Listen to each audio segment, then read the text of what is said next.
Salut à tous, on se retrouve pour l'épisode 3222 du Zap Image. On commence aujourd'hui en ce mercredi 26 février avec des anniversaires.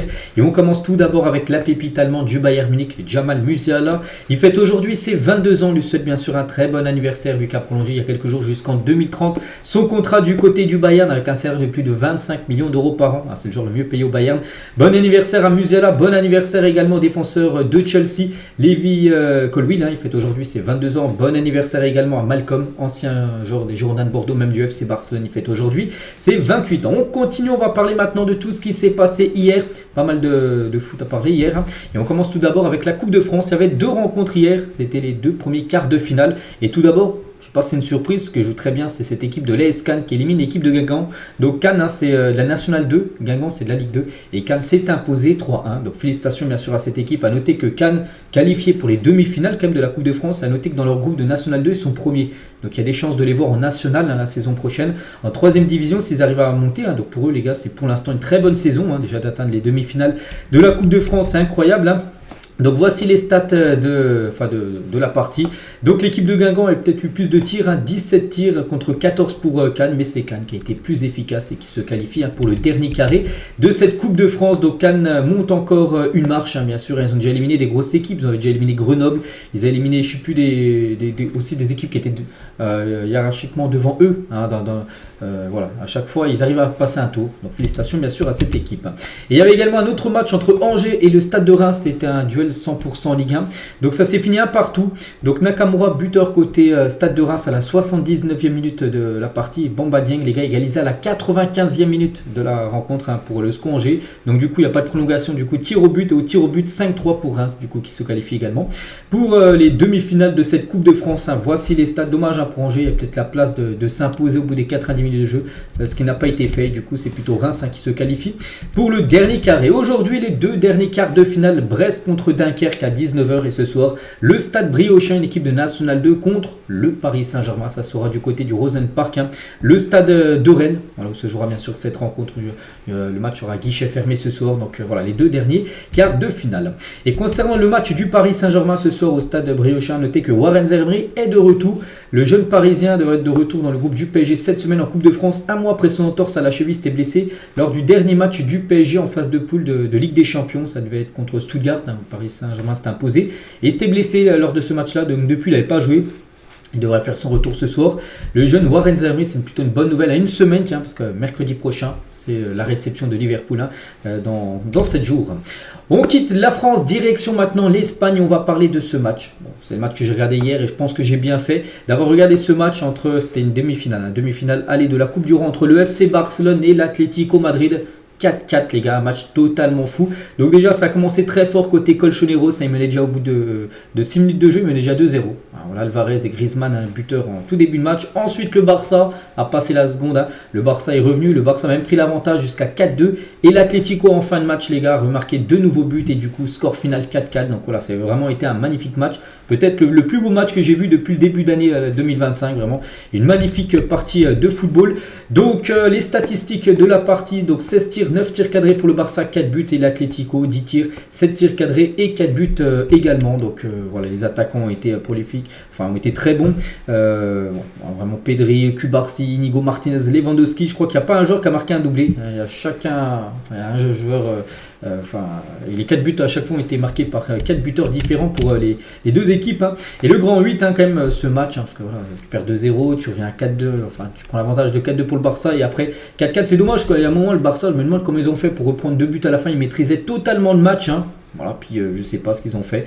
Ils ont vraiment pas joué les 10 premières et les 10 dernières minutes du match. Et du coup l'Atlético en a profité. Regardez ce scénario les gars, complètement fou bien sûr. N'oubliez pas, il reste un match retour, ça sera début avril, dans plus d'un mois. Cette fois-ci, ça sera au Wanda Metropolitano, le stade bien sûr de l'Atlético, où voilà, là, ça sera vraiment sur le match-là, parce que c'est comme si le match-là, hier soir, n'avait pas existé, vu qu'il n'y a pas eu de vainqueur, tout simplement. Donc, concernant l'Atlético, donc j'ai dit, 2 buts inscrits en tout début de match, Alvarez et Griezmann. Et concernant Julián Alvarez, donc buteur, et cette saison, si on regarde ses statistiques de plus près, c'est 39 matchs joués, toutes compétitions confondues, et 20 buts quand même pour l'ancien attaquant de Manchester City. C'est pas mal, n'oubliez pas que le PSG le voulait l'été dernier. Il a dit non au PSG pour rejoindre l'Atlético. On pense que c'est Et il a peut-être bien choisi parce que voilà, c'est plutôt vraiment une grande réussite du côté des Colchoneros et Griezmann, bien sûr, a régalé lors des 6 premières minutes quand il y avait 2-0. Donc c'est lui qui a fait la passe D pour Alvarez et il a été buteur juste après. Donc un but, une passe D en 6 minutes de jeu contre son ancien club pour Grisou. On va parler de ce joueur, donc lui c'est la bête noire du FC Barcelone. C'est Alexander Sørloth, sera dans les cauchemars des supporters de Barcelone ce soir. Je pense que c'est le 4e ou 5e match que je marque ici à Barcelone. Donc avec l'Atlético et avec son ancien club de Villarreal aussi, quand il venait à Barcelone, il marquait souvent. Sørloth, donc c'est un attaquant norvégien. Même quand je me suis réveillé ce matin, je savais que j'allais marquer. Il était très confiant avant le match, il savait qu'il allait marquer un but et il a marqué ce but du 4-4, l'égalisation à la 93e minute de la partie. C'est fou parce que ce Alexander Sørloth, le 21 décembre dernier, il avait également marqué à la 96e minute du match entre le Barça et l'Atlético. Le Barça gagné 1-0 et l'Atlético avait gagné 2-1 à la fin du match avec Sørloth qui avait marqué le but victorieux à la 96e. Puis hier il a marqué le but de l'égalisation à la 93e minute du match. C'est fou. Ce Alexander Sørloth qui lâche rien. Et c'est vrai que la stat est aussi folle pour l'Atlético. 16 buts dans le temps additionnel pour l'Atlético Madrid cette saison en 39 matchs. 39 matchs, 16 buts ont été inscrits à la 90e. Je ne vais pas toutes les citer. Il y a le match contre le PSG par exemple. Souvenez-vous, l'Atlético s'est imposé 2 en phase de poule contre le PSG. Correa avait été buteur à la 93e. Là, il y a un buteur Sørloth à la 99e minute de jeu contre les Leganés. La 93 bien sûr contre le FC Barcelone. Voilà, donc c'est une équipe qui finit vraiment souvent très très fort ces matchs. Les Colchoneros. Côté FC Barcelone, donc de nouveau 4 buts inscrits. Donc point positif, c'est 4 buts marqués. Point négatif, c'est qu'ils en ont pris 4. Donc ça, c'est la défense n'a pas été bonne à Chesney, gaffe, un match très moyen, je trouve, hier. Bon bref, le Barça a déjà inscrit comme 120 buts cette saison. Nous ne sommes que le 25 février, le record saison dernière, je crois que c'était 107 buts à peu près. 107, mais sur l'ensemble de la saison dernière, là, ils sont déjà 120, alors qu'on est seulement au mois de février. Il reste encore à peu près, je sais pas, peut-être une vingtaine de matchs à jouer. Tout dépend s'ils vont aller loin en Ligue des Champions, les matchs de Liga, tout ça. Donc ils vont encore marquer le Barça. Ils vont peut-être atteindre les 170 à peu près. S'ils continuent à marquer des 4-5 buts par match, ça peut aller très vite. Donc voilà, c'est une machine à marquer, ce FC Barcelone. Mais le problème a trop de buts encaissés hier, c'est pas possible. Tu gagnes pas le match en marquant quand même 4 buts. On va parler de Lewandowski qui a commencé remplaçant, dommage parce que Ferran Torres qui a commencé titulaire. Je pense que Ferran Torres est plutôt un super sub, un genre que tu fais rentrer en cours de jeu, parce que Ferran Torres en début de match il a quand même 2 grosses occasions qu'il n'a pas marqué. Lewandowski aurait été certainement à sa place. Je pense qu'au moins une des 2 grosses occasions de Ferran Torres aurait fini au fond des fils avec Lewandowski. Bref, il est rentré en cours de jeu. Il a été buteur. Et déjà son 36e but et passe D en 36 matchs cette saison pour Lewandowski. Encore une énorme saison bien sûr pour l'attaquant polonais. On va parler du jeune Pau Cubarsí qui a inscrit son premier but en carrière du côté du FC Barcelone. Félicitations à lui, c'est sur un corner où l'Atlético, je crois, a pris 2 buts comme sur corner hier. On se demandait qu'est-ce qu'il faisait. Pourtant l'Atlético est réputé pour avoir une défense très solide. En corner, les gars, il laissait des joueurs totalement libres. Tu peux pas laisser, tu te fais punir juste après. Et Cubarsí, bien sûr, a puni la défense de l'Atlético. Et nouveau record pour Pau Cubarsí, le jeune espagnol qui a fêté ses 18 ans, je sais pas, il y a peut-être un mois. Donc en marquant contre l'Atlético, il est devenu à 18 ans et 34 jours. Donc il y a à peu près un mois et 4 jours, on va dire. Le plus jeune défenseur à marquer pour les Blaugrana depuis au moins 2013. Voilà, donc... Voilà, il a marqué un but très très tôt bien sûr. Donc félicitations bien sûr à Pau Cubarsí. Et toujours avec ce Pau Cubarsí, à noter qu'un but du FC Barcelone aurait dû être refusé. Le but d'Inigo Martinez également, l'autre défenseur central qui a été buteur de la tête. Et selon Archivo VAR, le 3e but barcelonais aurait dû être refusé. Pau Cubarsí attrape avec insistance Marcos Llorente par la taille, libérant ainsi Inigo Martinez. Un blocage illégal qui aurait dû être sanctionné. Donc c'est Pau Cubarsí en gros qui a pris Marcos Llorente, en gros qui l'a bloqué tout simplement. Et du coup Inigo après était tout seul. Voilà, pour aller marquer le but. Regardez, même au black, les gars, regardez sur le banc de touche, il dit en gros il a été pris, en gros, il ne pouvait pas bouger. Et normalement, l'arbitre aurait dû voir ça et le but aurait dû être certainement refusé. Bon, l'arbitre n'a rien dit. Tant mieux pour le FC Barcelone. On va parler de Jules Koundé, indispensable cette saison. Donc, c'est 8 passes D, il est auteur d'une passe D hier. Et 39 matchs sur 39 possibles. Il a joué quand même tous les matchs depuis le début de saison. Bon, il n'a pas commencé à chaque fois titulaire. Parce qu'un coup, je crois qu'il a été puni. Il avait commencé sur le banc. Tiens, c'était il n'y a pas longtemps. Mais sinon, les gars, il a joué quand même toutes les rencontres au moins 1 minute. Jules Koundé. Bon, après, il y a un but, il est pour lui. Le deuxième but, je crois, le but à la 6e minute de Griezmann. C'est lui qui fait une très mauvaise passe. Et il y a but juste après de Grisou. On va parler de Frenkie de Jong. Donc, nous pouvons également être satisfaits de la manière dont nous avons joué pendant 75 minutes. Il a dit à l'exception des 10 premières minutes, où bien sûr le Barça perdait 2-0. Et l'idée dernière, où voilà, le Barça a repris 2 buts. Sinon, le Barça, pratiquement 3 quarts du match, ont géré la rencontre, mais voilà, seulement le début de match et la fin de match a été très mauvais pour le FC Barcelone. Donc voilà ce qu'il va dire hein, sur cette rencontre 4-4. Hein. Voilà, pour moi, c'est peut-être le match de l'année, enfin. Pour ce début d'année, bien sûr. Hein. Il a été très beau à suivre. Ce soir, les gars, l'autre demi-finale de la Coupe du Roi entre la Real Sociedad et le Real Madrid. Coup d'envoi 21h30. Le match sera diffusé de nouveau sur la chaîne L'équipe, à la chaîne 21 de la TNT. Et concernant cette rencontre, hein, donc une petite info concernant Kylian Mbappé. Donc hier, il y avait entraînement, pas aujourd'hui, hein, vu qu'il y a un match ce soir pour le Real. Mais hier, Mbappé était absent de l'entraînement. Après s'être fait retirer une dent la veille. Hein, donc lundi, il s'est fait retirer une dent. Bon, je pense qu'il avait un problème de dent. Bon, bref, hier, il n'était pas à l'entraînement. Est-ce qu'il va jouer ce soir ou pas? J'ai pas vu le groupe du Real Madrid. Bon, je pense qu'il va être dans le groupe. Après, est-ce qu'il va commencer titulaire? Ça, on ne sait pas. Hein. Reste à déterminer s'il sera bien présent demain. Enfin, maintenant ce soir, hein, face à la Real Sociedad en Coupe du Roi. Hein. Et en conférence de presse, Ancelotti a parlé d'Mbappé, hein, qui a rendu meilleure l'ambiance de le vestiaire du Real Madrid selon Ancelotti. Donc, il a dit. Hein, je crois que l'arrivée de Mbappé, qui est très humble, hein, a amélioré l'ambiance dans le vestiaire du Real. Ça nous a donné beaucoup de confiance. C'est l'un des meilleurs joueurs du monde. Hein. Il a amélioré la qualité de l'effectif. Le beau message hein, d'Ancelotti sur Kylian Mbappé. Et concernant ce match, hein, ce soir, hein, côté Real Madrid, voici le 11 attendu. Hein. Bon, ça peut beaucoup bouger, c'est une 11 probable. Donc, l'une devrait rigoler à la place de Courtois ce soir. Donc, Fran Garça, défenseur gauche, Rudiger, Asensio, Lucas Vazquez, hein, défenseur droit, Ceballos, Tchouaméni, Bellingham et devant Rodrigo, Vini avec Endrick. Donc, Endrick, hein, qui est marqué en plus en gros, qui pourrait commencer à la place de Kylian Mbappé, comme j'ai dit, hein, qui n'était pas là à l'entraînement hier. Peut-être Mbappé sera sur le banc, peut-être même pas dans le groupe, hein, j'ai pas eu le groupe, mais voilà. Normalement, Endrick devrait être le titulaire ce soir. Après, c'est seulement le compo probable. Hein. C'est Ancelotti qui décidera. On continue avec une autre coupe. On a parlé de la Coupe de France, de la Coupe d'Espagne. On a parlé aussi de la Coupe d'Italie parce qu'hier, il y avait une rencontre. Hein. C'est un quart de finale entre l'Inter Milan et la Lazio de Rome. Et c'est l'Inter qui s'est imposé 2-0. Arnautovic et Çalhanoğlu ont été les deux buteurs. Donc l'Inter se qualifie pour la demi-finale de cette compétition. Donc pourtant, ça a été un faible Inter. Moi, j'ai pas vu le match hein, parce que j'ai regardé plutôt le match du Barça. Mais voilà, seulement 4 tirs, 2 tirs cadrés, 2 buts. Efficace, alors que Lazio, les gars, 13 tirs, 6 tirs cadrés, mais 0 but marqué. Et l'Inter hein, a été beaucoup plus efficace. Et du coup, l'Inter se qualifie et l'Inter affrontera son plus grand rival de toujours, l'AC Milan. Ça sera en demi-finale. Hein. Donc Inter Milan contre l'AC Milan. En demi-finale sera sur un match aller et match retour hein, pour les demi-finales bien sûr. De cette Coupe d'Italie ce soir par exemple, la Juventus Turin reçoit Empoli en quart de finale pour une qualification bien sûr. Pour les demi, on en reparlera demain. On continue, on prend la direction cette fois-ci de l'Angleterre. C'était pas de la FA Cup, la Coupe anglaise, c'était plutôt du championnat. Hier, enfin déjà avant-hier, il y avait des matchs hein, de Première Ligue. Hein. Hier également, il y avait quelques rencontres. On commence tout d'abord avec Chelsea hein, qui restait sur quelques défaites lors des derniers matchs. Ils jouaient contre Southampton. Et les derniers, hein, Southampton, c'est quasiment sûr. Hein, ils vont descendre en deuxième division. Chelsea a fait le taf, hein, victoire tranquille, facile, 4-0.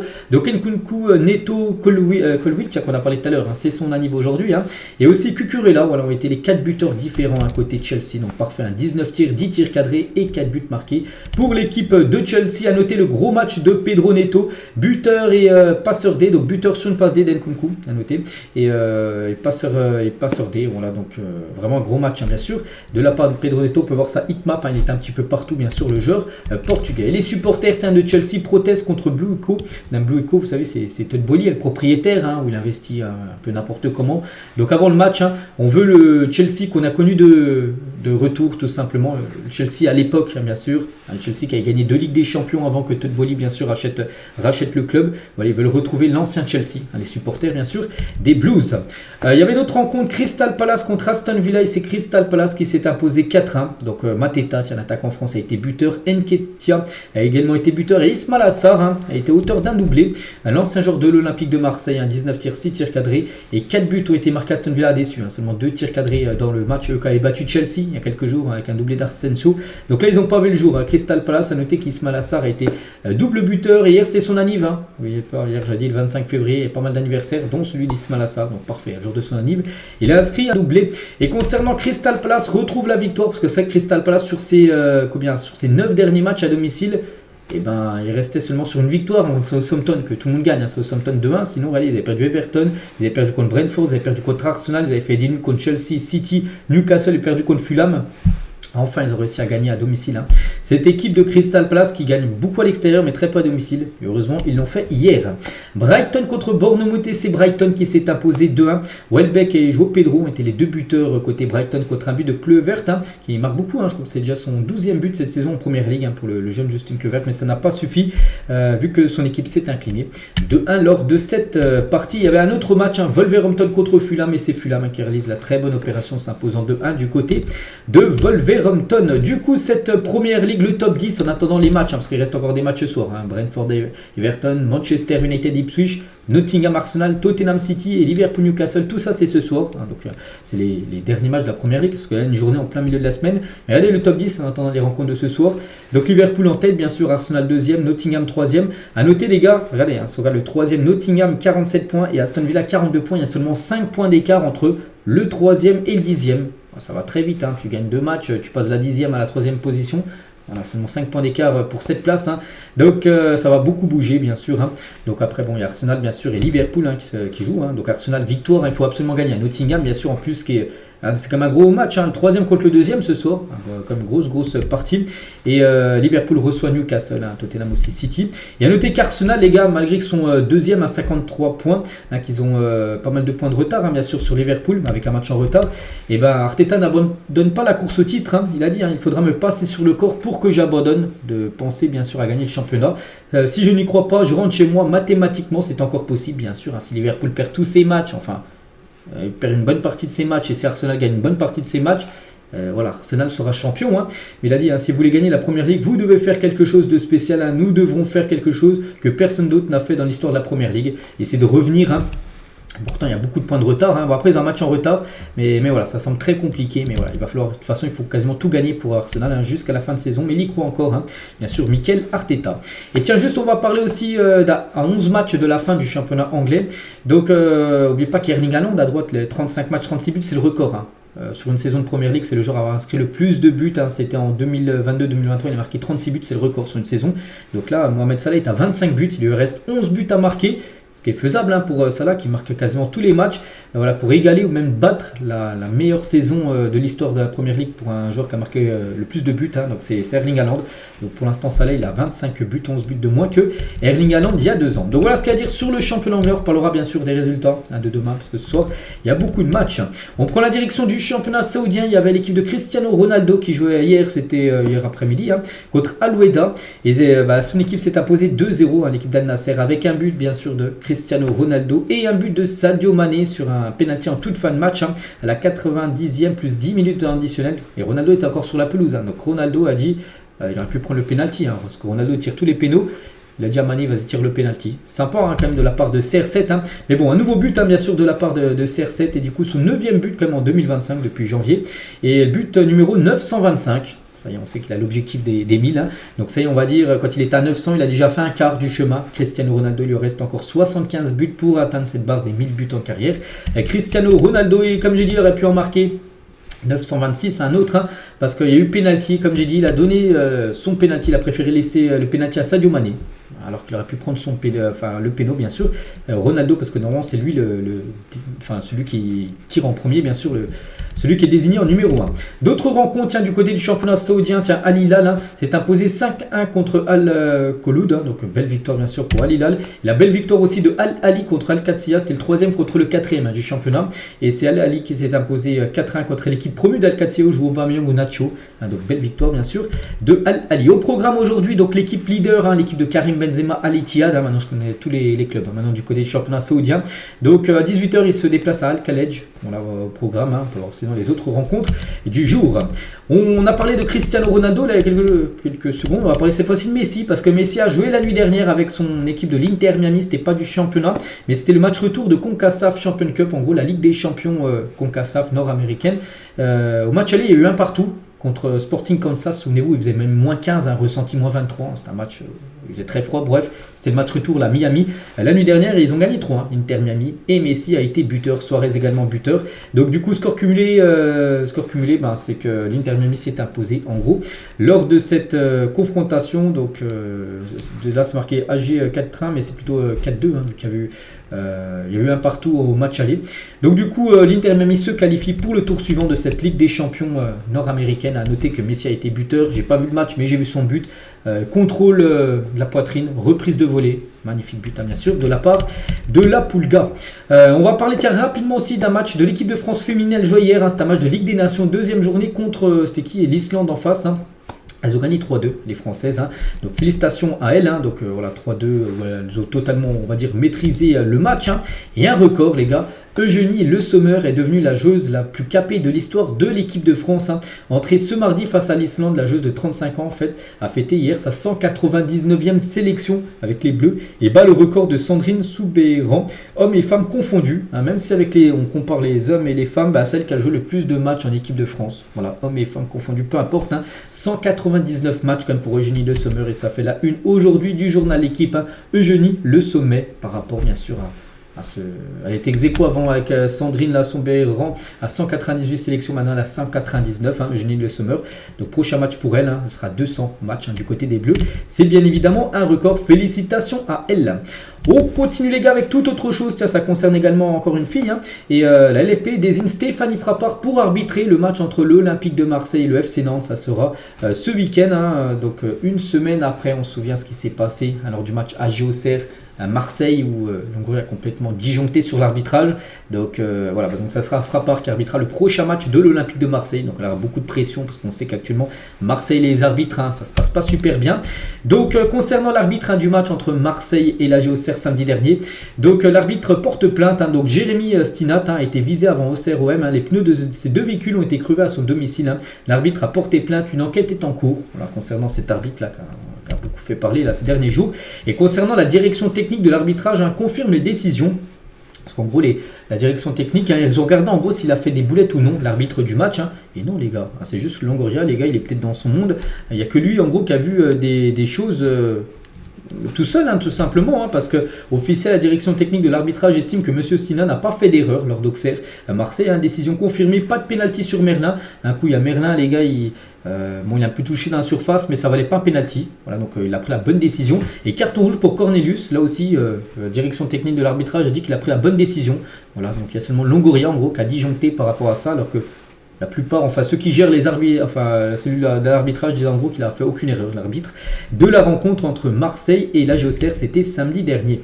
Et Longoria, n'oubliez pas qu'aujourd'hui c'est la commission de discipline, on est mercredi, donc là je pense que c'est quand, c'est dans l'après-midi, il va savoir combien de matchs ou même de mois de suspension.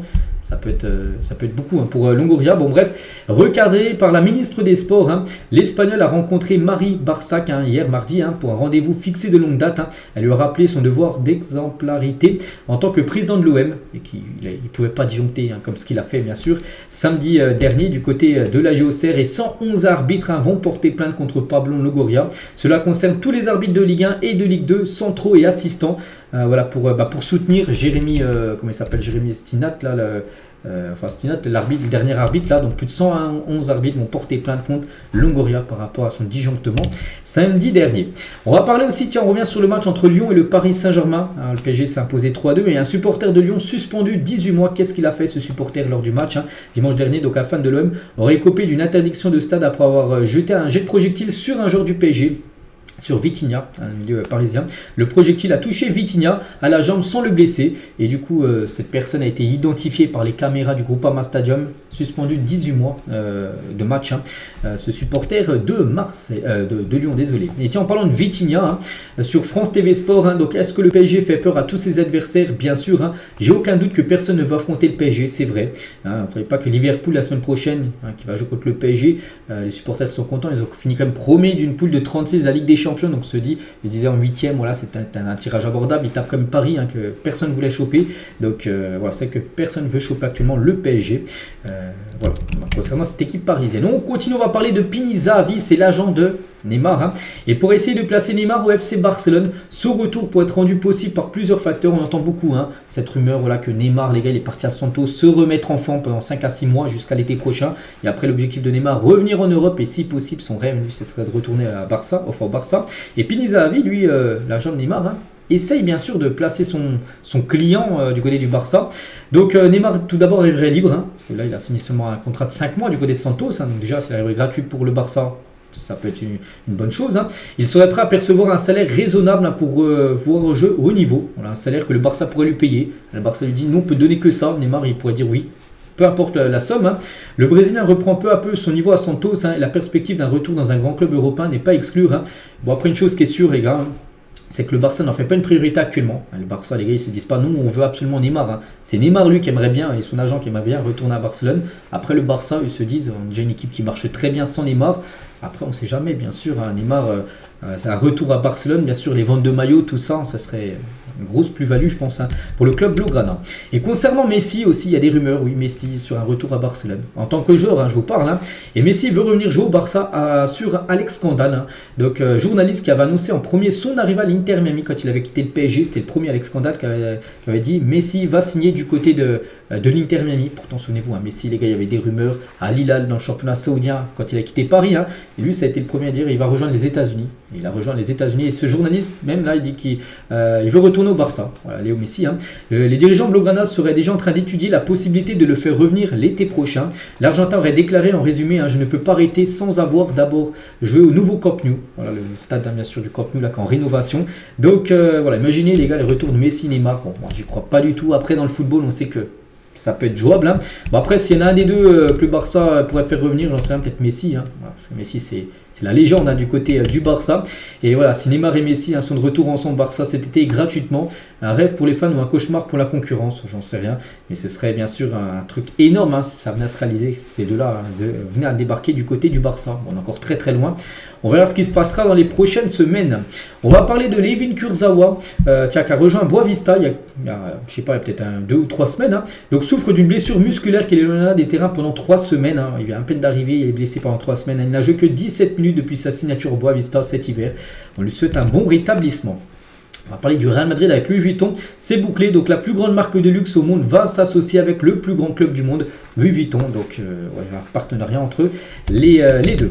On va parler des fans de Liverpool encore traumatisés par les événements de 2022 au Stade de France ont décidé de ne pas assister au PSG Liverpool mercredi prochain au Parc des Princes. Souvenez-vous, la Ligue des Champions 2022 avait été jouée au Stade de France, puis c'était chaud. Même le match avait été décalé, il devait commencer à 21h, il est commencé à 21h40 parce qu'il y avait des débordements. Il y en a qui escaladaient les grilles, je me souviens, j'en avais parlé de ça. Donc il y a encore des supporters de Liverpool voilà, qui sont encore traumatisés par rapport à ça. Il a dit à quelques-uns, je déteste même transiter par l'aéroport Charles de Gaulle. Je ne remettrai jamais un pied dans cette ville de Paris. Lâche un supporter de Liverpool. Un autre, il a dit, après ce que j'ai vécu, j'encourage vivement les gens à ne pas visiter Paris. Voilà. Donc il y en a encore qui sont traumatisés. Il y a des supporters de Liverpool qui ne viendront pas à Paris, voilà, et suivre leur équipe de Liverpool pour le match de LDC semaine prochaine.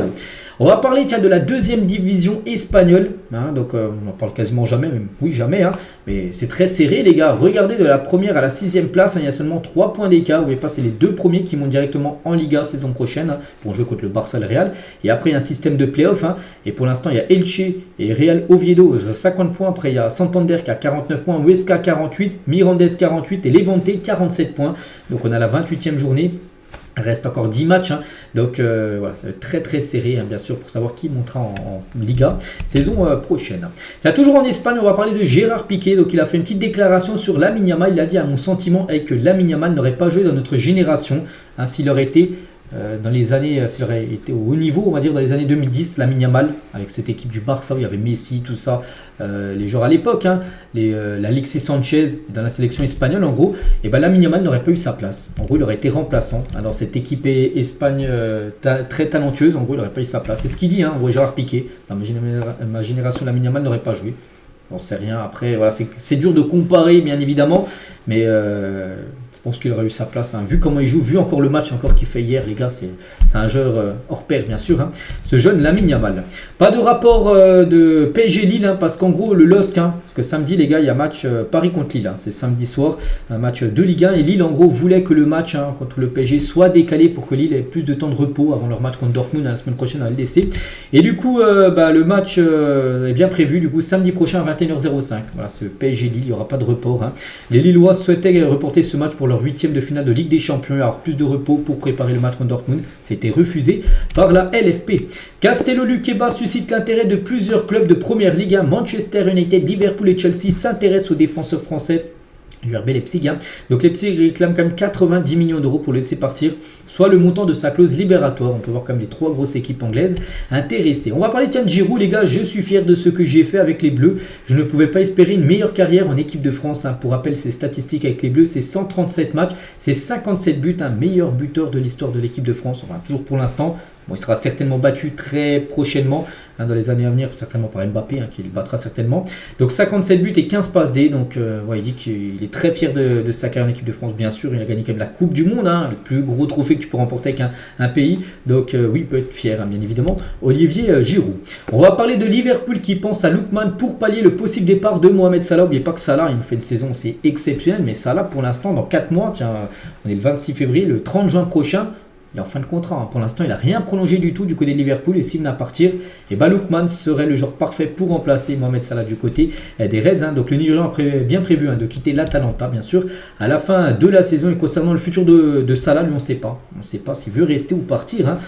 Voilà, s'il venait à être libre, les gars, je pense qu'il y aura beaucoup d'équipes, hein, bien sûr, qui pourraient être intéressées par Mohamed Salah, vu la saison là qu'il est en train de réaliser. Leandro Paredes devrait prolonger son contrat avec l'AS Roma. Les négociations entrent dans leur phase finale, hein, avec encore quelques détails à régler concernant l'ancien Parisien, hein, qui a été parti, on sait, du côté de l'AS Roma. Et ça se passe très bien pour Leandro Paredes, qui devrait prolonger l'aventure en Italie. Morata lance une pique à l'AC Milan, donc parti à Galatasaray. Il pointe 2 raisons, hein.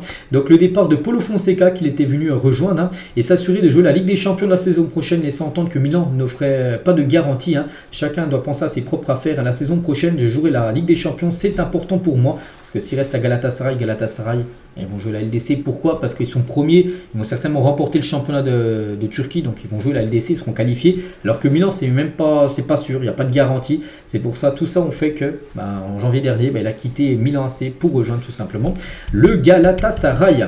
Après une longue convalescence et une rupture totale du tendon d'Achille, hein, donc grave blessure, hein, Bradley Loco, latéral gauche du stade brestois, se rapproche d'un retour à la compétition. La saison passée, il avait brillé, hein, bien sûr, sous les couleurs de Brest, était même proche de signer au PSG, hein, l'été dernier, avant que bien sûr il fasse cette blessure. Il n'a même pas joué, hein, cette saison. Il a loupé tous les matchs de Ligue des Champions parce qu'il a été blessé. Bradley Loco, donc là il est proche du retour. Ça, c'est plutôt une très bonne nouvelle pour le stade brestois. Sergio Ramos, tiens, regardez comme le flow, hein, monumental de Ramos, les gars, numéro 4. Il a fait un tatouage 93, bien sûr, sur sa tête, tout simplement. Et regardez, on peut le voir avec le brassard. Et j'ai pu voir, c'était une demande de Ramos. Il a dit, moi, si je viens dans votre club, je veux avoir le brassard. Et pour le match, directement le brassard de capitaine, hein, pour Ramos du côté du CF Monterrey, hein, c'est du côté du championnat mexicain. Tiens, on va parler d'un joueur, un défenseur du Real, un peu comme Ramos, hein, bon, il est parti, mais Ramos c'est une légende, alors que lui c'est pas une légende, c'est Valero, un joueur c'est qu'on parle jamais au Real Madrid. Et Jesus Valero s'est mis à dos son coach et ses dirigeants au Real Madrid, hein, comment il a pu faire alors qu'il joue jamais. Le joueur a refusé de quitter le club l'hiver dernier. Le Real voulait le vendre, hein, en janvier. Là, il y a quelques opportunités. Bon, le club de seconde zone, hein, il n'y a pas des énormes clubs intéressés par Valero qui ne joue jamais. Mais le joueur, là, n'a pas voulu partir. Il a dit non, je reste pour partir libre l'été prochain. Comme ça, il pourra toucher une prime à la signature. Et ça, c'est pas trop passé, hein, pour le Real. Parce qu'ils auraient pu peut-être récupérer 4-5 millions en le vendant en janvier.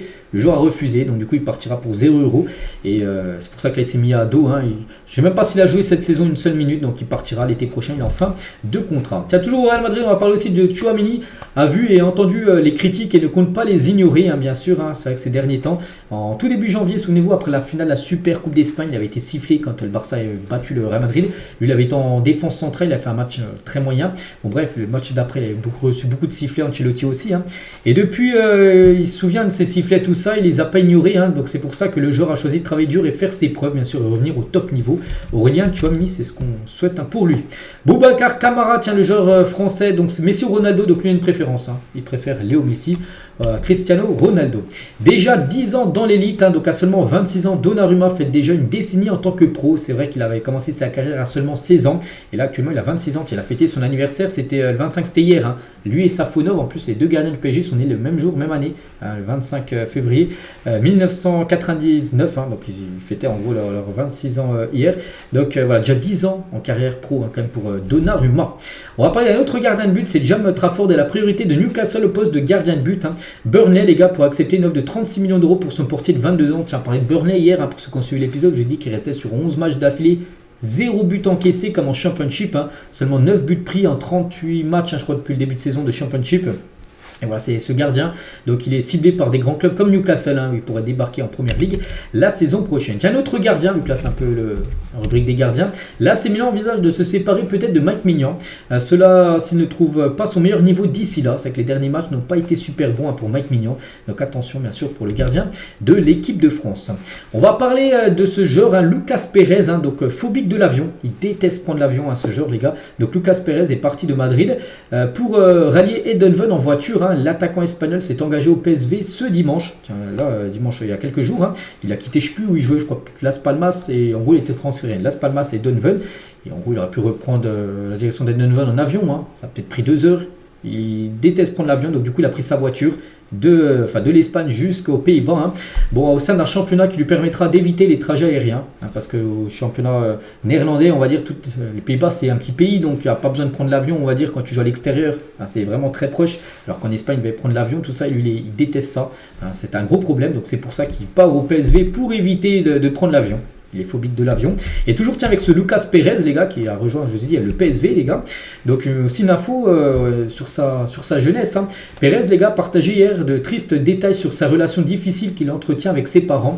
Dans une interview accordée à un journal espagnol, hein, le joueur a révélé que ses parents l'ont abandonné dans un orphelinat alors qu'il n'avait que 2 ans et il a été élevé par ses grands-parents. Déjà, on peut voir que sa jeunesse, les gars, a été très dure. Hein. Plus récemment, ses parents sont réapparus dans sa vie en lui réclamant un soutien financier. Hein. Ses parents, les gars, l'ont abandonné à 2 ans. Hein. Et là, il y a quelques temps, ils sont réapparus parce qu'ils avaient besoin d'argent, en gros, ses parents. Hein.